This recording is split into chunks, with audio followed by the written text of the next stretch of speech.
Okay, I'm gonna go ahead and get started. Welcome everyone for joining us today. I'm Miko Nino, Director of the Office of Online Learning.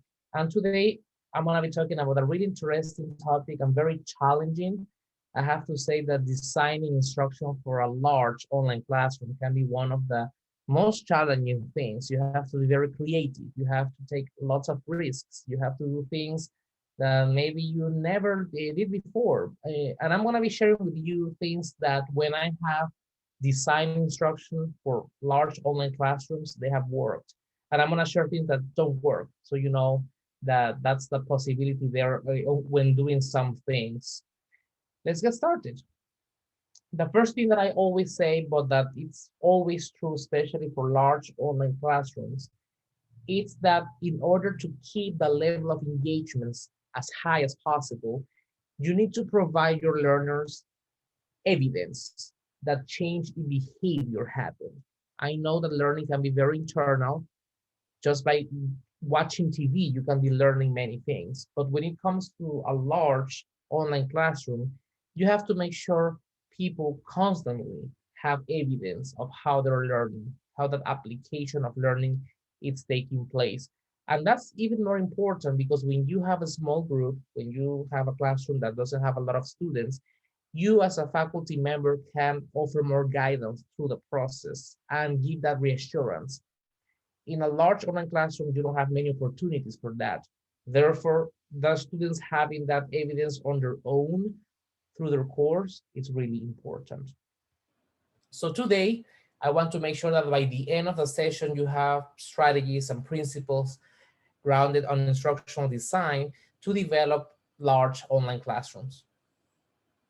So the first thing that you have to do when you are designing for a large online classroom is to make sure you make everybody aware of the classroom size. You can also make them aware about the background of the students, what kind of course is this, but everybody should know the size of the classroom because there should be an understanding that it's not the same for a faculty member to deal with 100 students than with 18, not the same. So you have to tell them what's the size. Also make sure that you establish what's your policy for attendance and participation. And I put attendance like this because in an online asynchronous course, you might not necessarily have attendance as we know it, but what are you going to use to make sure your students are engaged every single week? That's very important. Create a course that offers engagement every single week. Don't just tell them, do this, read that, complete this, and don't get a chance to know if they're actually engaging with that throughout the weeks. Sometimes we design a course in which we don't get that connection with the student until it's actually halfway there, that's the semester, almost the end of the semester, and that's why they don't work. Make sure also the dynamics, how you're going to approach a big classroom, what are you going to do to make that possible, how things are going to change. And it's okay to have a part on the syllabus explaining that given the nature of the size of this course, things might be a little different, but you're still engaging and you explain how. And then make sure you still offer opportunities to connect with the instructor. And I'm gonna go in detail with strategies, but this is just a general overview of the things that you have to keep in mind. If you have any questions, you can always type them there and Kristen is gonna help me with those. So why large online classrooms fail? And I'm gonna share these reasons based on research and experience as well, so you know what things to keep an eye on. First of all, because there's a lack of guidance and feedback. When your students don't have an opportunity for constant, timely feedback and guidance from you, and it doesn't have to be one-on-one guidance, there are many mechanisms to make that happen. That's when they fail. When there's lack of interaction, when they feel that they're not connecting not only with you, but with other classmates. Also, when there's no support, the content can be very complex, yet there's nothing for me to get additional help. Sometimes I feel that I don't have access to resources. All I'm doing is reading a textbook, maybe watching a lecture, and that's it. What else do I have that I can use to succeed in this class?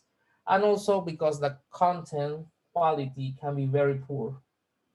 So you have to be careful about that because the content that we use for a face-to-face lecture will never translate as ease for a large online classroom. You have to make some changes there, and I'm gonna talk about those in this presentation. So feedback. Make sure your feedback is scheduled. Tell your students when they are going to expect feedback for some assignments, because I know some assignments take a lot of time for you to get back to them. So make sure you tell them when they're expecting any feedback. Make sure it's timely. If you realize that they are going to be getting feedback way too late, and by that point it's pointless to have that feedback, then change the assignment, because feedback is effective when it's timely. Sometimes you cannot be the one providing the feedback if the size of the classroom is too big. Make sure you use peer review feedback. And for that, you need to have some rubrics. We're going to talk about rubrics also. Other classmates, and this is more if you're a constructivist. Sometimes we have to wear the constructivism hat, especially in large online classrooms, because the presence of the more knowledgeable other, it's real and can really help you. So the peer review process in teams in the classroom can really help you with that. And also there's some software that can help you to provide automatic feedback. The members of the class can engage in certain activities, and they can answer questions, interact with the digital story, and get feedback given some scenarios. So rubrics, if you are going to ask to do peer review, of course you need a rubric, but also in a large online classroom, because students don't have a lot of opportunities to talk to you directly, and sometimes you don't have time to answer questions for everyone, rubrics can really help you. Make sure your rubrics, they are not necessarily about just a rating or points, but they specifically tell you what's the criteria for success. What exactly are you looking for? Very important, very detailed. This is a good example that I found online some time ago, and I really like it because it's more about just the content and the items that you have in there, but it really talks about the quality. You want rubrics that talk about the quality of the work that you expect in these classrooms. There is a tool that I use that is free. It's called For All Rubrics. And I like it because this tool is free, again, helps you build rubrics, also checklist, and also a badging program if you're interested in badging. I like the checklist because, again, when you provide as much information as possible up front, you reduce those instances in which your students are going to be emailing you asking for clarification. To avoid that, in a large classroom, provide as much information as possible. So using a checklist and a rubric can really help you. I suggest that you use this tool because it's free, easy to use, and it provides templates and guidance. So basically all you have to do is put the content. I like to provide examples and non-examples. So if you are asking lots of people, like 900 people, 500 people, that happens in a lecture hall, about submitting something, and you're going to be grading that in groups, or make sure you provide examples of what is for you excellence, what is a good deliverable. And also it doesn't hurt to include what is not an excellent deliverable, what are the most common mistakes that people can make. By illustrating those, people can have a clear idea without having to come to you every single time asking for clarification. Make sure you always address misconceptions. Given your experience, I'm sure there are common things that people assume that are not true, or there are some areas that tend to be misunderstood or challenging. Make sure you create a section to anticipate those misconceptions, so students, even before they think about those, they know that's not a direction they should be taking. Make sure that when you're providing feedback, you address those. The moment you see a discussion, or the moment you see a conversation online, a post with those misconceptions, make sure you use those opportunities to address them and correct them. Otherwise, it's like a snowball. People are going to start believing it's true when it's not the case. And also continue checking, always keep an eye, because that's how you know that that becomes a misconception, because you keep seeing the trend across your course, across all the weeks. Your course needs to have 3 types of interaction regardless of the size. And that's what I said, that lack of interaction is one of the reasons why online classrooms that are large fail because they don't have these three types of interaction. The students have to interact, the student and the instructor, they have to interact, and also the students have to interact with the content. The last one is really important because when you have a large class, you don't have a lot of chances to interact with the students, and sometimes teamwork can be bothersome, can become very complex. So the student content can help you to still have that interaction. And we're gonna talk now in detail about those. I suggest when you have a large class that you provide opportunities for teamwork. But in just asking them to have a team, I will make sure there are some roles in that team.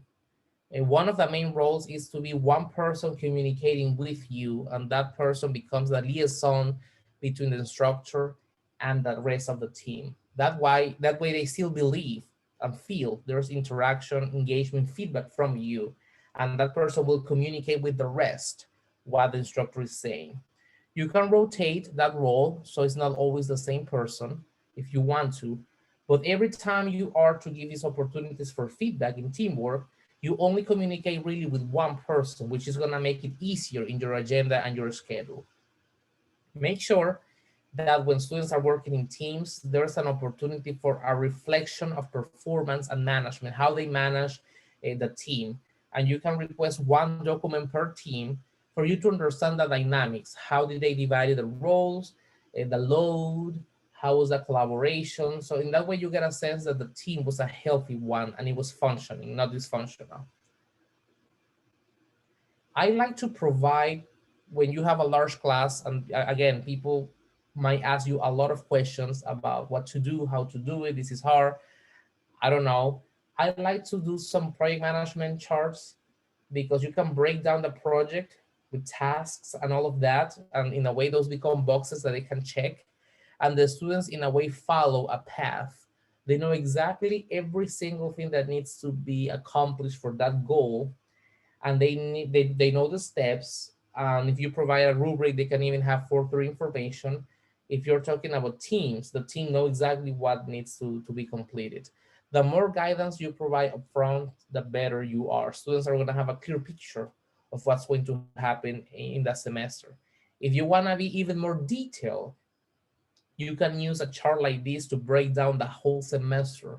Let's say that you have one of those courses in which you have a big deliverable at the end, and they work towards the whole semester, little steps towards that big goal. I will break down the whole course, especially the projects and the tasks, the deliverables, in such a way that they have an understanding on how every single thing they do take them to that big goal. These are very helpful. So I encourage you to use these ones as well. I like to use also team peer review. So it's the same as peer review, but instead of individual, it's team. So one team gets to review the other and evaluate. They don't only learn about the content for the class, but also the dynamics of the team.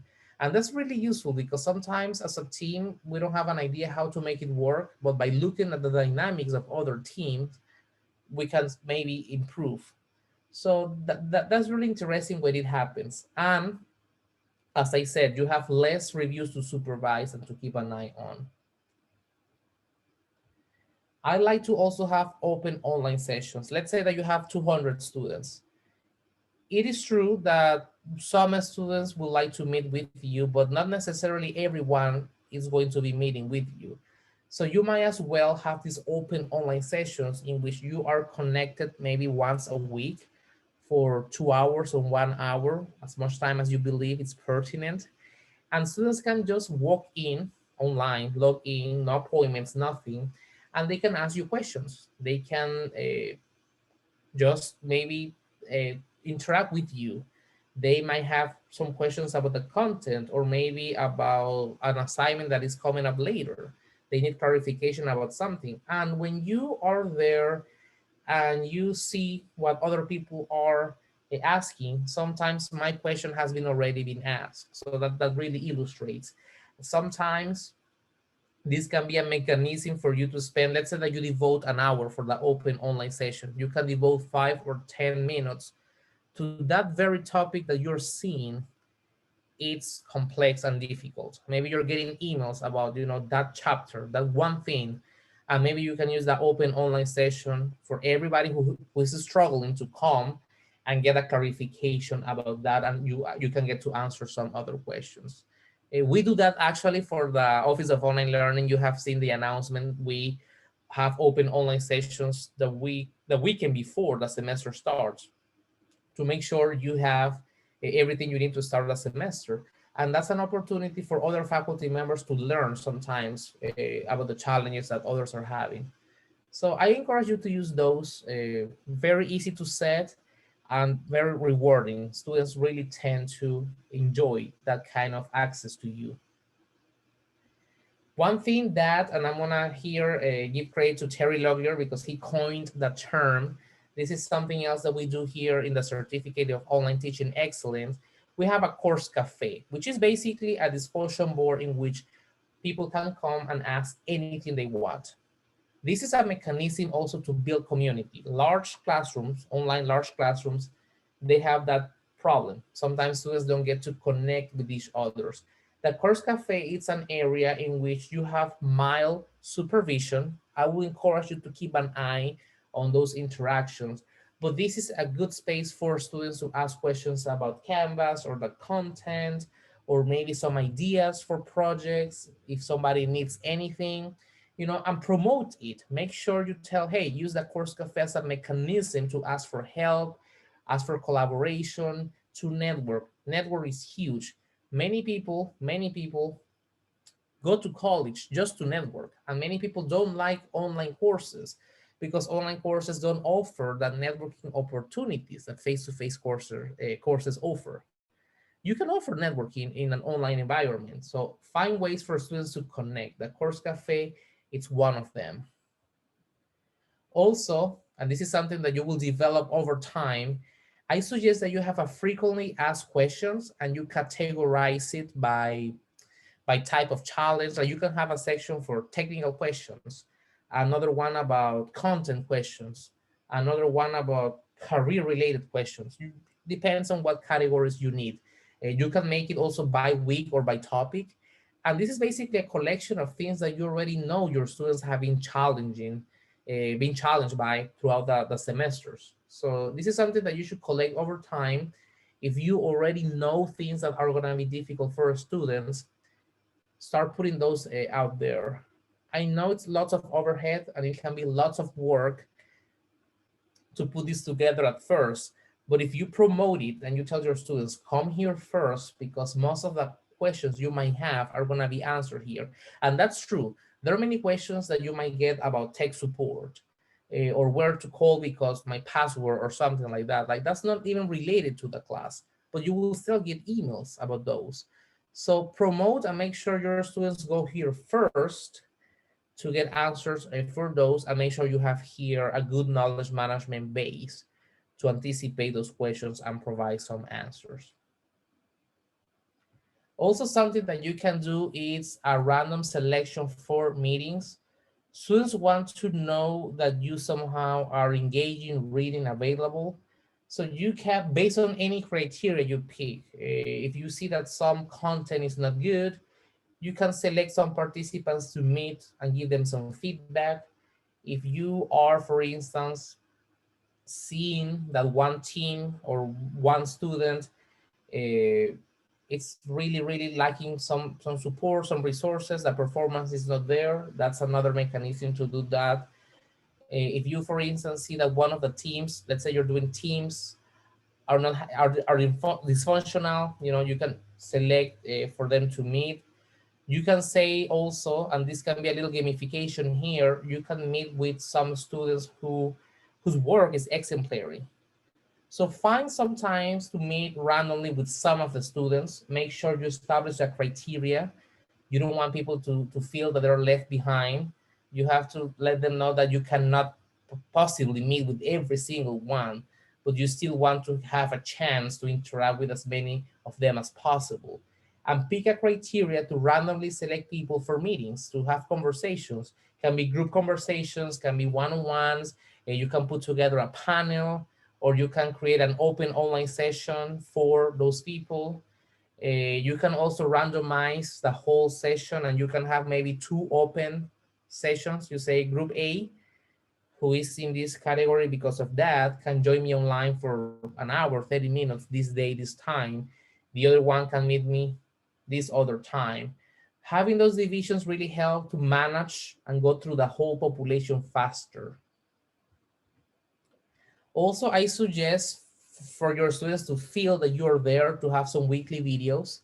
Record yourself, giving probably an overview about the week, about maybe a summary of the week. You can do it before you start the week, telling them what's coming up, what to expect, an overview of the course, but also maybe you can do it at the end. After the whole week has passed, you can review. And in that review, you can say, okay, I took a look at your discussions, I took a look at your assignments. Here are some highlights. In that way, they know that you're looking at the content, that you're reading the post, that you're looking at the materials. And because of that, you're summarizing everything in one weekly video. It will take you no time. Your students will appreciate it. And again, it sends the message that you're reading and you're being aware of what's happening in the classroom. So now we're going to talk about student content interaction. But before I get there, any questions so far? You can type them there, or you can unmute yourself. You can also raise your hand. Let me know. Any questions?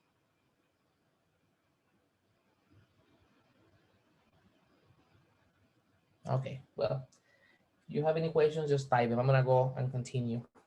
Make sure your students interact with the content. One of the biggest mistakes is just to design a course in which you use the same slides for a face-to-face presentation, put them on Canvas, maybe ask them to read a chapter, 2 or 4, whatever, maybe check something else out, and then complete a quiz or an assessment. I know that historically that's the reality of many online courses around the world, very common, but those courses are lower in quality. And that's why many people say online learning doesn't work. I don't want to enroll in an online course. And of course, they are going to say that because basically, when you have that structure that I just mentioned, you are offering a tier 2 experience to the students. The students are just basically getting the leftover PowerPoint that you use for another course. They're just being asked to read something, whereas the face-to-face students had an opportunity to listen to a lecture, to see you interact, to maybe have a discussions. So you have to make sure everything you give to your face-to-face students, they have to go to your online students, even if it's a large classroom. So as I said, you have to make sure there's engaging, reflective activities in these online courses. And these authoring tools that I have here as an example, they can really help you. I'm huge into case-based learning and video-based learning. Video-based learning is more than just putting a video. There's a whole other thing about that, and we can discuss that in another presentation.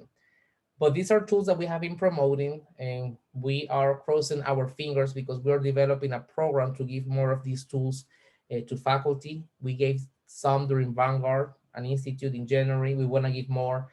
But these tools really help you to satisfy that need of feedback. You can place your students in the middle of dilemmas, problems, realistic scenarios. They get to engage with the content, answer questions. They can relate to an avatar or a character, make decisions with that avatar. And based on the decisions, they can be getting automatic feedback. It's very engaging. It allows for misconceptions not to form. It provides timely, good feedback, and they're fairly easy to use. So I encourage you to start thinking about how these authoring tools can provide an interactive experience that it's very needed in those large online classrooms. So as I say, I'm huge into scenario-based learning, and I'm gonna show you real quick uh, why I'm a big fan. I mean, there are many reasons. This is something created in a storyline, and many of you have seen it before.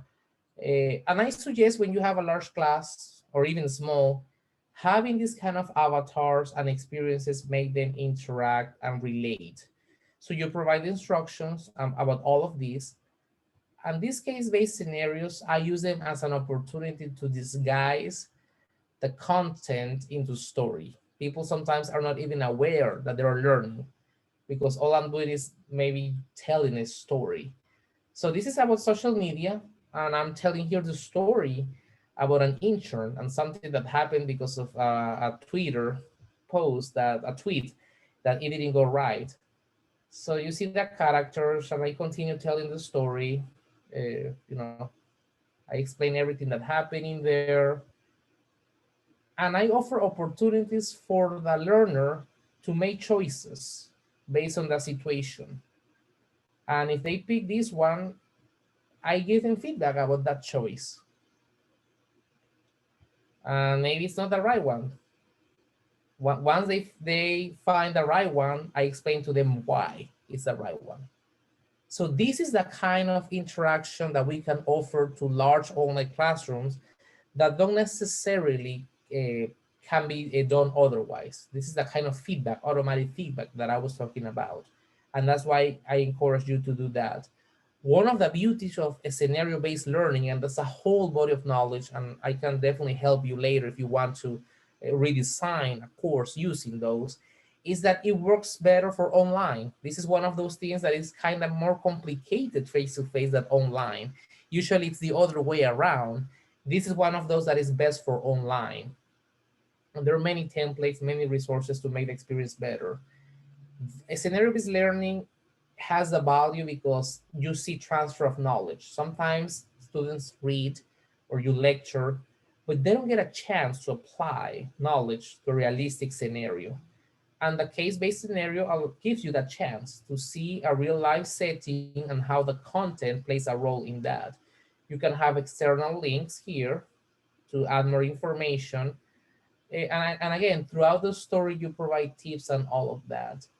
This one in particular, I have been told, very, very frankly, that if for nothing else, people wanting to know what happened at the very end of the story. So it's those stories that we tell that are able to captivate, so to speak, the audience, to make them engage. So this is, I developed this one use storyline, particularly storyline. So something to keep in mind, a tool that you can use. And I'm actually working with the IATC committee because I want to have SCORM integration. I don't want to get into detail with that, but just so you know, there could be a possibility for your students to complete activities here, and you can get directly into your gradebook the points for the activities, if they completed the activity or not, how much time it took them, and all of those data. That's the kind of data that you need in a large online classroom. So you know if people are actually taking the videos and watching the lectures, the grades that they're getting.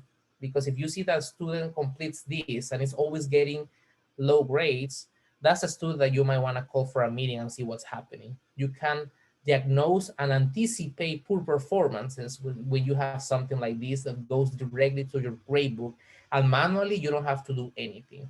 So I will keep you posted, but this is something worth considering for sure.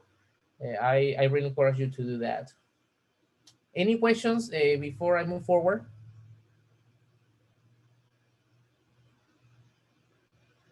Okay. I suggest that for a large online classroom, you have a digital repository. A digital repository, you put as many resources as needed. Keep in mind that when you are lecturing face-to-face, you have an opportunity to share stories, anecdotes. One question can lead to the other. And it's very natural for you to offer that support because of the nature of the classroom, the dynamics. You don't have that in a large online classroom. So provide as many samples of work for your repository as possible so your students have resources. So things that you can include are webinars, uh, related webinars. That's another voice related to the same topic. Webinars are huge nowadays. And I think if you find webinars that your students can watch that can be supplemental to your instruction, that's great because you want to make learners stronger, learning stronger, and you make learning stronger when you connect your topic to current issues. That's why I suggest that you make connections to journal articles or news or websites that you find. Your students need more resources because, again, you will not have an opportunity to directly share those with them. So place them in one spot where they can have access to those. Also, the quality of the content is very important. I suggest that you can have an explainer video. Explainer video is something that comes from the marketing world. It's a mechanism for you, as I said, to anticipate misconceptions, to maybe break down the content. You can offer some strategies about, okay, this module number 4, I suggest that you navigate the content in this way. You're gonna find this challenge in this area. Many people think that this is the way of that, but not really. Here are some connections. These are some skills that you're going to be able to get. Here's a little check for understanding. Once you're taking the content, check for these items. You can also say, here are the key terms as you are navigating the content for this week. Pay attention to these key terms. Every time you see them, pay extra attention because that's going to be in the exam, or that's something that you need for this major, or that's something that you're going to encounter in your future job. You decide how to market that. But explainer videos have the ability not only to connect with the student, but also to market the strengths of your course and your lessons. Make sure your online courses have multiple representations of knowledge, not only reading text, but also having video, having audio, podcasts, webinars. Maybe you can have a panel. Even if your course is asynchronous, sometimes you can have these live open online sessions in which you change the format for a panel or a little symposium or invited a guest speaker. Make sure you diversify so it doesn't become monotonous and they have different opportunities to engage and see each other as classmates. And also diversify your instructional strategies. Not everything has to be a lecture. Sometimes you can have a debate, sometimes you can do role play, sometimes you can have a discussion, a literary circle.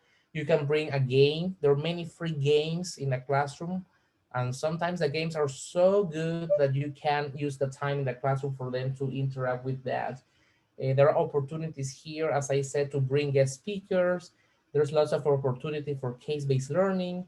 So think about other options besides the lecture to keep that engagement. We have in our YouTube channel 27 additional strategies besides the lecture that you can incorporate in your online courses. Okay, so I'm gonna pause here for another round of questions if you have any, because I'm gonna explain to you something that is a little bit of risky business. I'm not gonna lie to you. I don't like to lie. I have to tell you about the realities of things. This is something that I have done, and I'm gonna be honest, I have failed at doing it. And after I failed a couple times, I finally found a way to make it work. And I'm gonna explain to you why I fail and how to make it work, especially with online. So I'm saying that because this is one of those things that you can do, but you cannot just casually do because it can really fail, like really bad. It's one of those things that either you succeed or fail, no middle ground. We're gonna talk in detail about this, but any questions or comments before we get to team-based learning?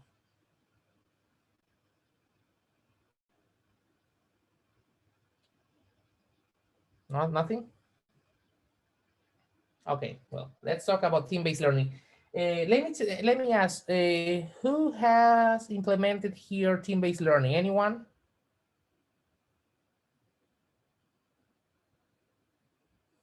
Team-based learning, as we know, it's a little different from just having teams in the classroom.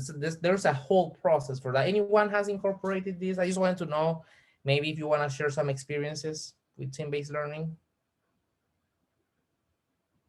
No? Hey, Okay. Miko. This is Stuart Thomas. Hey, how are you? Good. How are you? Good, thank you. Thanks so much. This is really, really good. I have experimented with team-based learning. It wasn't online, but it was in the classroom. Uh-huh. And it was difficult enough in the classroom. And actually, I didn't think it was a very successful venture. So I can understand how difficult it could be online. Yeah, well, thank you for being candid and admitting also that it was challenging. Yeah, actually, one of the experiences of big failure in instructional design for me was with this, but I just wanted to try until it worked. So let me tell you, team-based learning It's a mechanism for you not only to make the students interact, no, but for them to learn together as a team. And that's the very important part. And that's the part that sometimes we forget. It's more than just asking people to get together and complete an activity. There's a whole process that happens. Team-based learning is recommended for you to use throughout the whole semester. That's what is recommended. And that's why you might be hesitant, especially after what Stuart and I have said. But it's totally worth it. What happens is the following. You are going to create the teams that you can manage. So I'm not going to tell you exactly what's the magic recipe there, but based on how many groups you can manage, you decide how to split the class. Okay. And those are going to be the teams that people are going to stay in for the rest of the semester. Good. This is not recommended if you're going to do it one time or two times, because as I said, it's that learning process throughout the whole semester that makes experience count. So if you are just trying to experiment for 1 week or two, it's not going to work because you have to see that evolution. Okay. Team-based learning has three main steps, which is preparation, something called readiness assurance process, and then application. And you always have to apply the three of them. Preparation, it's basically what we know as flipped classroom.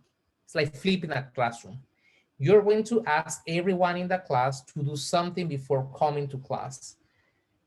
When I say coming to class in terms of online, that means before joining you via Zoom, because via Zoom, that's a possibility with breakout rooms, we can do team-based learning, or before you open the module if the course is asynchronous. So before they go to the gist of the content, you ask them to complete some previous activities. It can be reading a chapter, a journal article, one of these little base scenarios that you saw that I created in Storyline, things that in a way they can get feedback and all of that. With this preparation, you want to ensure that everyone in the class has a common ground, that you address misconceptions and that people are prepared for the gist of your content. So that's preparation, all the activities that happens before the real deal. Okay, that's individual. You ask people individually to do that even though they have a group. When they meet in class, let's say that you're using Zoom, or when you open the module, they will have to take an individual graded assessment. So you are going to create a quiz, so to speak, multiple choice about the content that they prepare for. And they have to complete that individually, and that's going to be graded. In face-to-face environments, we have these scratch sheets in which you scratch and you get the right answer right away. Timely feedback is very important. They have to get feedback right away. That's why this might be somehow easier in online, because with online, with Canvas and with Google Forms and all of that, students can get automatic feedback without any problems. So they're gonna take that graded assignment first individually, but they're not gonna get feedback when they take it. So they take it and you're gonna get the grade, the record and all of that. They're not gonna get any feedback. After they have taken that, now they're gonna take the same assessment as a group, the very same one. And in that group, there's gonna be a discussion and all of that. And maybe as a group, they're gonna submit one assessment, only one, which is gonna be the consensus of everyone. Why this logic? The logic behind this is for you to avoid having one person never studying or reading and just relying on the group. Why? Because individually you have to take one that is going to be graded, and that's going to be accounting towards your grade. Even if your group grades better because you rely on the others, you still are going to suffer the consequences of ill preparedness because you have a low individual score, an individual assessment. After that, after the groups have completed that, then that group assessment can provide the feedback so everybody knows the right or wrong answers. And everybody at that point know the individual and the grading assessment. Let me tell you something, Canvas allows you to do all of this. It's very possible. Canvas they can lock you can lock things and you cannot move forward until certain things happen. Same with Storyline and with other authoring tools. So this is possible online. After that, you open a window for appeals. In appeals, if there's a disagreement or questions or anything like that, then you address those. And then at the end, you as an instructor, you provide somehow a feedback based on what you saw, the scores, the content. So if you're doing this asynchronously, I suggest that after you look at the group graded assessments, there are not too many, you record your instructor feedback video based on what you saw as a performance from all the teams. And that's why this is really good, because you have a representation of everyone in the classroom, but you only have to check for a few graded assessments, the group ones. Yet your students know about your performance by doing this. And after that, there's an application process. You want to make sure your students apply what they learn in these activities to a real life setting or a case scenario or something like that. And I suggest that you build storyline or captivate stories like the one that I show you for them to apply the content there. And again, this is not going to matter if you have a large classroom, because the activities that they complete in the storyline can go directly to Canvas, to the gradebook. You don't have to manually do that. So technically, you don't have to grade anything. You have just to take a look at the group get graded assessment, and then based on that, you will record your weekly video giving that feedback. So they know you're paying attention to the patterns. There's one question that every single group got wrong. That's something that you will obviously address, because that's clearly an issue, a challenge for your classroom. So why has this not worked for me before? I'm gonna be honest. Number one, this has not worked for me because I did it when there were like too many students. This can work with a big class, but you don't want to make it like 700 people. Like, you need to know what to cut the limit. That's number one. I'm gonna be honest. Number two, if you want to go beyond your limit, make sure you have somebody helping you. I didn't have that, and that was another problem. Number three, the application was not, in my opinion, now looking back, was not very strong. And you have to make sure the application is very strong. You have to make sure the activity really connects with the readiness assurance process. The other reason why this didn't fail is because the preparation was very poor. So those, let me think what else. I think that those were the reasons, because once I corrected that and I held in the design of the whole thing, it went better. So I'm telling you, so you pay attention now what things can make this fail. Oh, not me, not my case, but I have seen this also fail because they try to do this half a semester or a couple weeks and all of that. And you have to make sure people are in the same teams and they work for a long period of time. Okay, and that's team-based learning. I know many of you might not be fully encouraged after this real talk about TBL, but it's life-changing. It's really fun. It's one of those things that you will always remember.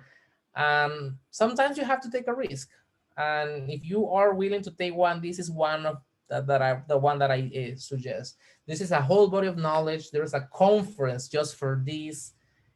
I can definitely help you designing a whole course doing this.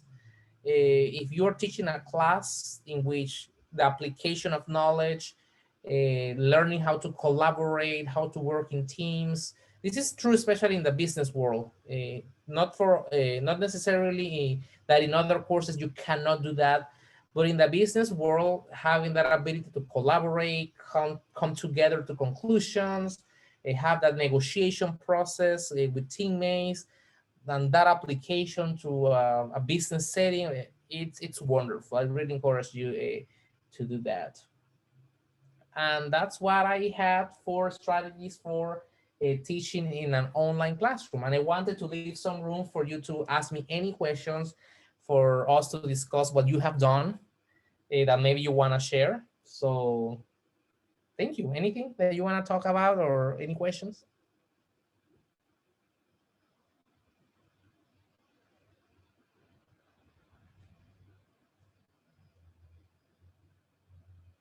Anything that you would like to incorporate as a result of this conversation that you're curious about? Okay, I have a chat here. So what's the minimum number to classify a large class? Very good question. It really depends because for some people can be like, oh, bring it on, give me 30, 40, that's nothing. But for some people, that's really like a lot. It's one of those things that I believe that nobody should impose to you what's the definition of large, because some topics are very complex. It's not the same to be given multiple choice than grading essays. So when you're grading essays as your assessment, a large class can easily be 30. That's a large class for grading essays. But for multiple choice, not so much. So I think it's based on how your load. You will know because your load, it's one of those things that you know you're not gonna be able to manage. When you know your load is not manageable, that's when it's large. Would you incorporate TBL in hybrid class? Yes, actually, I will. It's lovely because you can ask them to do the hybrid part, the online part online, the preparation part online before they come to class. When they come to class, they complete the group activities, and then you can provide that the instructor feedback, and then you can decide to do the application either online or in the classroom. So yes, it really works great for hybrid. Thank you, Sue, for the feedback. Problems with inter-member conflicts, freeloading complaints. Yeah, that's always a possibility. That's absolutely, yeah, very tough. Either you succeed or fail. Yeah, absolutely. Okay. So yes, you have to also be mindful about the dynamics because those people are gonna be stuck there for a whole semester. So if you have the time and the ability, you might create groups in which you leverage if you're familiar with the students that's possible, but also you have to devote some time to address any issues that you might have with that.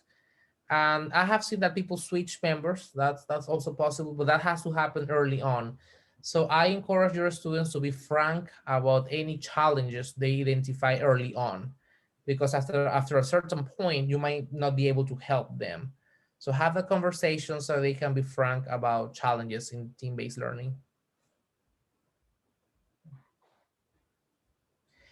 So I think one thing that you have seen in this presentation is like the teams, group projects is the way to go because you get a chance to, in a way, see the performance of everyone through less deliverables. And you have an opportunity to connect because you have liaisons, you have to meet with less people. And those people, they spread the message to others. Anyone else?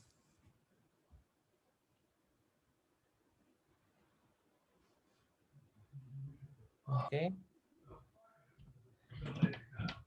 Well, if you decide to do team-based learning, email me. I would like to know how it went for you so we can have a conversation. So please, really, really email me. Give me the loop if you decide to go for team-based learning, or if you wanna, ask for any other pieces of advice for related topics.